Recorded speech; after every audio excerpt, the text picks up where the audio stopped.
sokak köpeği buldum, ona sarıldım, ağladım, ağladım. Aklımı avla, bir gafil kuş gibi mermiye değsin, ama bu canımı sakla. Başka bir can yok elimde avucumda, merhametine dön, beni benden çal.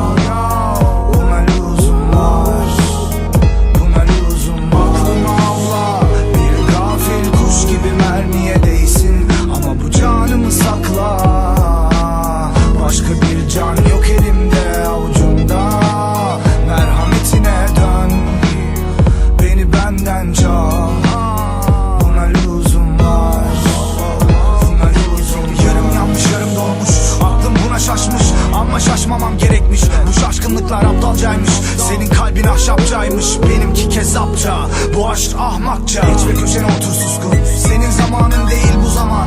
Önce konuşmayı öğren, sonra kolay kavram. Bu yollarda çok iyi olmalı manevran, ve mis gibi kokmalı sunduğun manolyan. Yolcuların yolcusuyum,